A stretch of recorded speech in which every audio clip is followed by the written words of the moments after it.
Hello everyone, welcome to Anshu diaries. Pic చూసి guessed చేసి ఉంటారు కదా. ఈరోజు కర్రీ ఎండు చేపల కర్రీ అండి. చాలా బాగుంటుంది అండ్ ఎండు చేపలు విరగకుండా చాలా టేస్టీగా ఉంటుంది. ఈ టిప్స్ ఫాలో అయితే చాలా బాగుంటుంది. సో దానికి కావాల్సినవి ఏంటి, ఎలా ప్రిపేర్ చేసుకోవాలో చూద్దాం. నేను ఎండు చేపలు అండి హాట్ వాటర్లో కంపల్సరీ నానబెట్టి కడుగుతాను. అప్పుడే పైన లేయర్ అంతా వచ్చేసింది చూడండి. కంపల్సరీ హాట్ వాటర్లో పెట్టాల్సిందే మీరైనా సరే. నెక్స్ట్ ఆనియన్స్, పచ్చిమిర్చి, చింతపండు రసం అండ్ టమాటోస్ కట్ చేసి పెట్టేసుకున్నానండి. నెక్స్ట్ ప్రిపేర్ చేసుకునే విధానం ఒకసారి చూసేద్దాం. స్టవ్ ఆన్ చేసాను, కర్రీకి గిన్నె కూడా పెట్టేశానండి. ఆయిల్ వేడి చేస్తాను. దాంట్లో కొంచెం ఫస్ట్ పసుపు యాడ్ చేయాలి. ఆయిల్ కొంచెం వేడైన తర్వాత నెక్స్ట్ కొంచెం సాల్ట్ అండి, అంటే ఎండు చేపలు దానికి అంటుకుని విరగకుండా ఉండటం కోసం. ఒకసారి అదంతా మిక్స్ చేసేయండి. సాల్ట్ కంపల్సరీ యాడ్ చేయండి. నాన్ స్టిక్ ప్యాన్ అయితే సాల్ట్ యాడ్ చేయక్కర్లేదు. నాన్ స్టిక్ ప్యాన్ కాని వాళ్ళు యాడ్ చేయాలి. సో ఇప్పుడు ఎండు చేపలు ఒక్కొక్కటి యాడ్ చేసుకుందాం. ఆయిల్లో వేసిన వెంటనే తిప్పొద్దండి, విరిగిపోతాయి కంపల్సరీ. ఒక 5 మినిట్స్ అలానే ఉంచేసేయండి, మాడవేమి. చూసారా, ఒక 5 మినిట్స్ తర్వాత కలర్ చేంజ్ అయ్యాయి కదా. ఇప్పుడు నేను అన్నీ తిప్పుతున్నాను ఒకదాని తర్వాత ఒకటి, ఎందుకంటే రివర్స్ చేస్తే మంచిగా కుక్ అవుతాయి కదా అవి కూడా. సో ఇప్పుడు అవన్నీ డిష్ అవుట్ చేసేసుకుందాం. అదే ఆయిల్లో కొంచెం ఆయిల్ ఎక్స్ట్రా అయినా పర్వాలేదు. ఆనియన్స్, పచ్చిమిర్చి యాడ్ చేసుకుందాం. ఇప్పుడు ఆనియన్స్ మగ్గడానికి కంపల్సరీ సాల్ట్ యాడ్ చేయాలండి, ఎందుకంటే మనం ముందే ఇందాక పసుపు వేసాం కదా, త్వరగా కుక్ అవ్వవు. సో సాల్ట్ యాడ్ చేసి ఒకసారి మూత పెట్టేస్తే మంచిగా కుక్ అయిపోతాయి.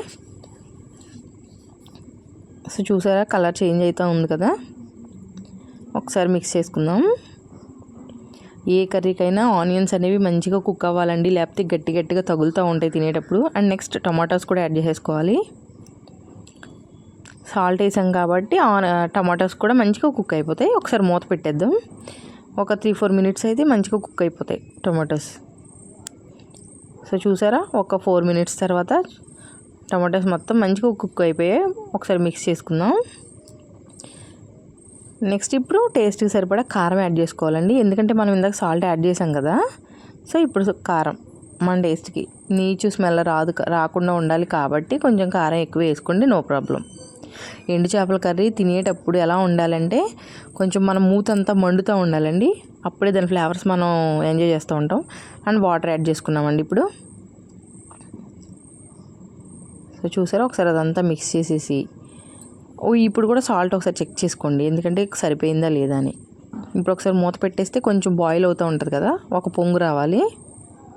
సో చూసారా, బబుల్స్ వస్తున్నాయి కదా, చూడండి మంచిగా కుక్ అవుతూ ఉంది. ఇప్పుడు ఎండు చేపలు యాడ్ చేసుకోవాలి. మీరు ఇప్పుడు ఎండు చేపలు ఎలా తిప్పినా విరగవండి, ఎందుకంటే ముందు ఫ్రై చేసుకున్నారు కాబట్టి. ఫ్రై చేసుకోవడం వల్ల బెనిఫిట్ ఏంటంటే విరగవు, ప్లస్ నీచు స్మెల్ రావు. సో మీరు ఎండు చేపల కర్రీ ఎప్పుడు వండినా సరే ఫ్రై చేసుకుని వండండి. ఇప్పుడు మూత పెట్టేద్దామండి. ఆ వాటర్ అంతా ఇంకే వరకు సగం ఇంకాలి. సో చూసారా, వాటర్ సగం అయ్యాయి. ఇప్పుడు చింతపండు రసం యాడ్ చేసుకున్నాను. ఇప్పుడు ఈ చింతపండు రసం యాడ్ చేసుకున్న తర్వాత ఈ రసంతో మరగాలండి కర్రీ, అప్పుడు సూపర్ టేస్ట్ ఉంటుంది. మూత పెట్టేద్దాం. చూసారా, అసలు వాటర్ ఏం లేవు కదా, ఆయిల్ పైకి వచ్చేసింది. ఆయిల్ పైకి వచ్చేస్తే మన కర్రీ రెడీ అయిపోయినట్టే కదా. చూసారా, ఎండు చేపలు కూడా ఒక్కటి ఏం విరగలేదు, ఎలా వేసామో అలాగే ఉన్నాయి, మంచిగా కుక్ అయ్యాయి కూడా. ఇప్పుడు డిష్ అవుట్ చేసుకుంటే టంటడం, ఇదే మన కర్రీ. చాలా టేస్టీగా ఉంటుంది, కంపల్సరీ ట్రై చేయండి. చూసారా, ఒక్క ఎండు చేప కూడా ఎరగలేదు. బట్ ఏంటంటే కొంచెం హైజీన్గా ఫాలో అవుతే బాగుంటుంది. Thank you for watching. Like చేయండి, షేర్ చేయండి, సబ్స్క్రైబ్ చేయండి.